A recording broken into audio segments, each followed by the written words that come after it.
നമസ്കാരം. ഇന്നത്തെ നമ്മുടെ വീഡിയോ വളരെ ടേസ്റ്റി ആയിട്ട് തയ്യാറാക്കി എടുക്കാൻ പറ്റിയ ചിക്കൻ റോസ്റ്റ് ആണ്.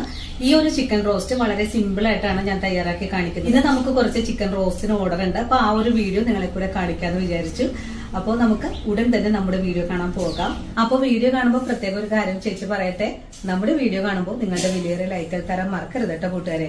കാരണം വീഡിയോ കാണുമ്പോൾ നമുക്ക് ലൈക്ക് തരാൻ മറന്നു പോകുന്നുണ്ട്. നിങ്ങൾ ഓരോരുത്തരും എനിക്ക് തരുന്ന ആ ഒരു സപ്പോർട്ടാണ് മറ്റുള്ള ആൾക്കാരിലേക്ക് നമ്മുടെ ഈ ഒരു വീഡിയോ എത്തുന്നത്. അപ്പോൾ നമുക്കുടൻ തന്നെ നമ്മുടെ വീഡിയോ കാണാൻ പോകാം. ഇന്ന് നമ്മള് 4 കിലോ ചിക്കനാണ് വാങ്ങിച്ചിട്ടുള്ളത്. 20 പേർക്കാണ് ഈ ഒരു ചിക്കൻ റോസ്റ്റ് നമ്മൾ കൊടുക്കാൻ പോകുന്നത്. അതിനായിട്ട് 4 കിലോ ചിക്കൻ വാങ്ങിച്ചിട്ടുണ്ട്. അത്യാവശ്യം വലിയ പീസുകളായിട്ടാണ് കട്ട് ചെയ്തെടുത്തിട്ടുള്ളത്. കാരണം ഒരാൾക്ക് 2 പീസുകൾ വെച്ചാണ് നമ്മൾ പ്ലേറ്റിൽ എടുക്കുന്നത്. അപ്പോൾ നിങ്ങൾ ഇതിന് വേണ്ടിയിട്ട് എടുക്കുന്ന കാര്യങ്ങളെല്ലാം കറക്റ്റ് ആയിട്ട് നിങ്ങൾ എടുക്കാൻ ശ്രമിക്കുക. അപ്പോൾ നമുക്കിത് തയ്യാറാക്കുന്നത് എങ്ങനെയാണെന്ന് നോക്കാം. ആദ്യം തന്നെ നമ്മൾ ചിക്കൻ നന്നായിട്ടൊന്ന് കഴുകിയെടുക്കണം. ഞാനിപ്പോൾ കുറച്ച് വെള്ളത്തിൽ ഇങ്ങനെ തന്നെ ഒഴിച്ചിട്ടിട്ടുണ്ട്.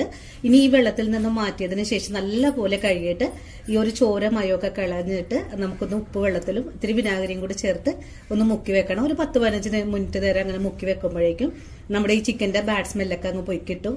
അതിനുശേഷം നമുക്കിതിനൊരു മാരിനേഷനും കൂടി ഉണ്ട്. അപ്പോൾ നമുക്കതൊക്കെ ഒന്ന് ചെയ്തിട്ട് വരാം. അപ്പോൾ നമുക്ക് ചിക്കൻ റോസ്റ്റ് തയ്യാറാക്കാൻ തുടങ്ങാം. ഇതിനായിട്ട് ആദ്യം തന്നെ നമുക്ക് കുറച്ച് ചിക്കന്റെ സ്റ്റോക്ക് തയ്യാറാക്കണം. ഇതിനായിട്ട് നമ്മുടെ റോസ്റ്റിന് എടുത്തിട്ടുള്ള കഷ്ണങ്ങളിൽ നിന്നും ഞാൻ ഈ എല്ല് പീസുകളൊന്ന് തിരഞ്ഞെടുത്തിട്ടുണ്ട്. ഇനി നമുക്ക് ഇതിലേക്ക് 1 കപ്പ് വെള്ളം ഒഴിച്ചിട്ട് ചിക്കൻ ഒന്ന് വേവിച്ചെടുക്കാം. കുറച്ച് ഉപ്പും കൂടി ചേർത്ത് കൊടുക്കാം. ഉപ്പും ചേർത്ത് ചിക്കൻ നന്നായിട്ടൊന്ന് വെന്ത് വരണം.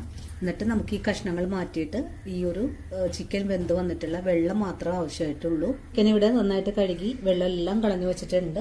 ഇനി നമുക്ക് ഇതിലേക്ക് ആവശ്യമായ മസാലപ്പൊടികളൊന്ന് എടുത്ത് വെക്കാം. ഞാനിവിടെ ഒരു 3 ടേബിൾ സ്പൂൺ അളവില് കാശ്മീരി മുളക് പൊടി എടുത്തിട്ടുണ്ട്.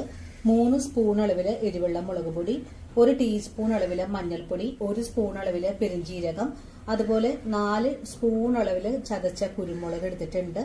ഇനി നമുക്ക് ഈ പൊടികളെല്ലാം നമ്മുടെ ചിക്കനിലേക്ക് ഇട്ട് കൊടുക്കാം. നിങ്ങൾക്ക് വേണമെങ്കിൽ ഒരു മിക്സിയുടെ ജാറിലിട്ട് നിന്ന് അരച്ചെടുത്താലും കുഴപ്പമൊന്നുമില്ല. ഇനി ചിക്കനിലേക്ക് ആവശ്യമായ ഉപ്പ് ചേർക്കാം. വേണ്ടത് ഒരു 3 നാരങ്ങ ജ്യൂസ് വേണം. ഇത് നമുക്ക് ഇതിലേക്ക് പിഴിഞ്ഞൊഴിക്കാം. നമുക്ക് നാരങ്ങ നീര് ഒഴിച്ചു കൊടുക്കാം. ഇനി നമുക്ക് കുറച്ച് കറിവേപ്പിലയും കൂടെ ഇതിലേക്ക് ചേർക്കാം. ഇനി നമുക്ക് ഇതിലേക്ക് 1 പിടിയോളം ഇഞ്ചി വെളുത്തുള്ളി ഒന്ന് ചതച്ചെടുത്തിട്ടുള്ളതാണ് ചേർക്കേണ്ടത്. ഇനി നമുക്ക് കുറച്ച് വെളിച്ചെണ്ണ കൂടെ ഒഴിച്ചു കൊടുക്കാം. ഇനി നമ്മുടെ കൈ ഉപയോഗിച്ച് നല്ല മയത്തിലൊന്ന് കുഴച്ചെടുക്കാം. മസാലകളെല്ലാം ചിക്കൻ പീസുകളിലേക്കൊന്ന് പിടിച്ച് കിട്ടുന്ന രീതിയിലായിരിക്കണം കുഴച്ചെടുക്കേണ്ടത്. അങ്ങനെ ചിക്കനിലേക്ക് നല്ല പോലെ മസാല ഒന്ന് പിടിപ്പിച്ചെടുത്തിട്ടുണ്ട്. ഇനി നമുക്കൊരു 15 മിനിറ്റ് നേരം ഒന്ന് റെസ്റ്റ് ചെയ്യാൻ വെച്ചു കൊടുക്കാം. അപ്പോഴേക്കും ചിക്കൻ നല്ല സോഫ്റ്റ് ആയിട്ടൊക്കെ ഇവിടെ കിട്ടുന്നതാണ്. ഇനി നമ്മുടെ ചിക്കൻ റോസ്റ്റ് തയ്യാറാക്കാൻ തുടങ്ങാം. ഇതിനായിട്ട് ഉരുളി അടുപ്പിലേക്ക് വെച്ചിട്ടുണ്ട്. ഉരുളി നല്ല പോലെ ചൂടായി വന്നിട്ടുണ്ട്. ഇനി നമുക്ക് റോസ്റ്റ് തയ്യാറാക്കാനുള്ള വെളിച്ചെണ്ണ ഒഴിച്ചു കൊടുക്കാം. വെളിച്ചെണ്ണ ചൂടായി വരുമ്പോഴേക്കും നമുക്കൊരു 6 സവാള ഒന്ന് നൈസായിട്ട് കട്ട് ചെയ്തതാണ് ഇതിലേക്ക് ചേർക്കാം. നമുക്ക് ഈ സവാള നല്ല പോലെ ഒന്ന് ഗോൾഡൻ കളറായി വരണവരെയും ഒന്ന് വഴറ്റിയെടുക്കാം. വഴറ്റിയല്ല നമുക്ക് ആവശ്യമായിട്ടുള്ളത്, നമുക്ക് നല്ല പോലെ സവാള ഫ്രൈ ആക്കി എടുക്കണം. ഇടയ്ക്ക് ഇളക്കി കൊടുത്ത് ഫ്രൈ ആക്കി എടുക്കാം. ഈ സമയത്ത് നമുക്ക് ഈ സവാളയിലേക്ക് കുറച്ച് ഉപ്പ് ചേർക്കണം. സവാളയിലേക്ക് ഉപ്പ് ചേർക്കാം. ഉപ്പും ചേർത്ത് കൊടുത്തിട്ട് നന്നായിട്ട് ഇളക്കി കൊടുക്കാം. സവാള ഫ്രൈ ആയി വരുന്നത് വരെ നമുക്കൊന്ന് വെയിറ്റ് ചെയ്യാം. നമ്മുടെ സവാള ഇപ്പോൾ ഈ ഒരു രീതിയിലേക്ക് ഫ്രൈ ആയി വന്നിട്ടുണ്ട്. ഇനി നമുക്കിതിലേക്ക് നമ്മൾ നേരത്തെ മാരിനേറ്റ് ചെയ്ത് വെച്ചിട്ടുള്ള ചിക്കൻ പീസുകൾ ചേർക്കാം. സവാള എല്ലാം നല്ല ഗോൾഡൻ കളറിലേക്ക് ആയി വന്നിട്ടുണ്ട് കേട്ടോ.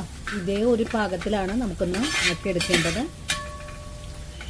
സവാള ഇതുപോലെ ഒന്ന് നിരത്തി ഇട്ട് കൊടുത്തതിന് ശേഷം ചിക്കൻ പീസുകൾ ചേർക്കാം. ഈ ചിക്കൻ പീസുകൾ നമുക്കിതുപോലെ ഒന്ന് മറിച്ചിട്ട് കൊടുക്കണം. നന്നായിട്ടൊന്ന് ഇളക്കി യോജിപ്പിച്ചതിന് ശേഷം പീസുകളൊന്ന് മുരിഞ്ഞ് കിട്ടാനായിട്ട് നമുക്കിതുപോലെ ഒന്ന് നിരത്തി വേണം ഇട്ട് കൊടുക്കാനായിട്ട്. ചിക്കൻ പീസുകളൊന്ന് നിരത്തി ഇട്ട് കൊടുത്തിട്ടുണ്ട്. അങ്ങനെ നമ്മുടെ ചിക്കൻ പീസുകൾ ഫ്രൈ ചെയ്യാൻ ഇട്ട് കൊടുത്തിട്ട് 1 മിനിറ്റ് ആയിട്ടുണ്ട്. ചിക്കൻ മറിച്ചും തിരിച്ചൊക്കെ ഇട്ട് കൊടുത്തിട്ടുണ്ട്. ഇനി നമുക്കൊന്ന് മൂടിയും കൂടെ വെച്ച് കൊടുക്കണം.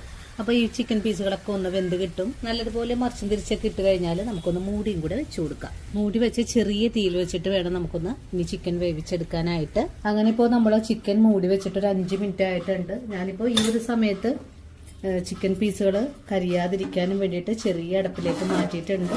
നമുക്ക് മൂടി തുറന്ന് നോക്കാം. ഇപ്പോൾ നമ്മുടെ ചിക്കനിൽ ധാരാളം വെള്ളം വന്ന് തുടങ്ങിയിട്ടുണ്ട്. അടി ചേർത്ത് ഒന്നും കൂടെ ഇളക്കി കൊടുക്കാം. ഇനി കഷ്ണങ്ങളൊക്കെ ഇതുപോലെ ഒന്ന് നിരത്തിയും കൂടി ഇട്ട് കൊടുക്കാം. ചിക്കൻ പീസുകൾ നല്ലപോലെ മുരിയും വേണം, അതുപോലെ ഗ്രേവിയും നമുക്ക് കിട്ടണം. ഇതിനായിട്ട് പീസുകൾ ഇതുപോലെ ഒന്ന് നിരത്തി കൊടുക്കാം. ഇനി വീണ്ടും മൂടി അടച്ച് തന്നെ നമുക്ക് വേവിച്ചെടുക്കാം. ഈ സമയത്ത് നമ്മൾ വേവിക്കാൻ വെച്ച ചിക്കൻ സ്റ്റോക്ക്, ചിക്കനിലുണ്ടായിരുന്ന ആ ഒരു മാംസ കഷ്ണങ്ങളൊക്കെ ഇതുപോലെ ഒന്ന് നുള്ളിയൊക്കെ ഇട്ട് വെച്ചിട്ടുണ്ട്. നല്ല പോലെ ഒന്ന് ഉടച്ച് വെച്ചിരിക്കുവാണ്. ഇത് നമുക്കൊന്ന് മാറ്റി വെക്കണം. വീണ്ടും ചിക്കൻ ഒന്ന് തുറന്ന് നോക്കാം. ഇപ്പോൾ നമ്മുടെ ചിക്കനിൽ ധാരാളം ഒന്ന് വെള്ളമെല്ലാം ഊറി വന്നിട്ടുണ്ട്. ഇനി നമുക്ക് ചെയ്യേണ്ടത് ഈ ഒരു പീസുകളെല്ലാം ഒന്ന് അരികത്തേക്കൊന്ന് മാറ്റി വെക്കാം. നിങ്ങളെടുക്കുന്ന പാത്രം ചെറുതാണെങ്കിൽ ഈ ചിക്കൻ പീസുകളൊന്ന് മാറ്റി വെക്കണം. നമ്മളിപ്പോൾ എടുത്തിട്ടുള്ള ഉരുളി വലിപ്പമുള്ളത് കൊണ്ടിട്ട് ഇതുപോലെ അരികത്തേക്കൊന്ന് ഒതുക്കി വെക്കാം. ഇനി ഇതിൽ നിന്നുള്ള ഈ ഒരു എണ്ണയ്ക്കൊന്ന് ഊറി വരട്ടെ. ഇനിയിപ്പോൾ നമ്മുടെ ഗ്രേവി നല്ലപോലെ ഇവിടെ നെയ്മയൊക്കെ, ചിക്കൻ്റെ ആ ഒരു നെയ്മയൊക്കെ ഊറി വന്നിട്ടുണ്ട്. ഇനി ഇതിലേക്ക് ഒരു സവാള പൊടിയായി കട്ട് ചെയ്തത് ചേർക്കാം. നല്ലപോലെ ഒന്ന് റോസ്റ്റ് ചെയ്തെടുക്കാം.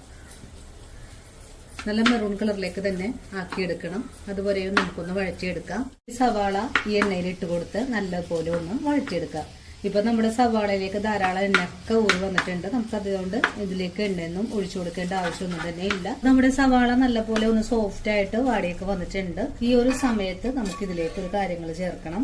2 സ്പൂൺ അളവില് മൈദപ്പൊടി ആടുന്നത്. ഇതിന്റെ കൂടെ തന്നെ ഇതിലേക്ക് 1 സ്പൂൺ കുരുമുളക് പൊടി കൂടെ ചേർക്കാം. ഇതുവരെയും നമ്മൾ ഗരം മസാലപ്പൊടി ചേർത്തിട്ടില്ല. 1 ടീസ്പൂൺ അളവിൽ മാത്രമാണ് ഗരം മസാലപ്പൊടി ചേർക്കുന്നത്. നല്ല പോലെ ഒന്ന് മുരിയിച്ചെടുക്കാം. ഇങ്ങനെ ചെയ്യുന്നത് നമ്മുടെ ചിക്കൻ റോസ്റ്റ് ചെയ്യുമ്പോൾ അതിന് നല്ല ഗ്രേവി കിട്ടാനും വേണ്ടിയിട്ടാണ്. പൊടികളൊക്കെ ഒന്ന് മുരിയിച്ചെടുത്തിട്ടുണ്ട്. ഇനി ഇതിലേക്ക് നമ്മൾ നേരത്തെ മിക്സ് ചെയ്ത് വെച്ചിട്ടുള്ള ചിക്കൻ സ്റ്റോക്കാണ് ഒഴിച്ചു കൊടുക്കേണ്ടത്. പൊടികളൊക്കെ ഒന്ന് മുരിഞ്ഞ് വന്നിട്ടുണ്ട്. നമുക്കിനി സ്റ്റോക്ക് ഒഴിച്ചു കൊടുക്കാം. സ്റ്റോക്ക് ഒഴിച്ചു കൊടുക്കുവാണ്. ഇതുപോലെ ഒന്ന് ഇളക്കി യോജിപ്പിച്ചു കൊടുക്കാം. ഇനി ഗ്രേവി ഒന്ന് കുറുകി വരണം. നന്നായിട്ട് കുറുകി വന്നിട്ടുണ്ട്. ഇനി നമുക്ക് കഷ്ണങ്ങൾ കൂട്ടിച്ചേർത്ത് ഇളക്കി യോജിപ്പിച്ചു കൊടുക്കാം.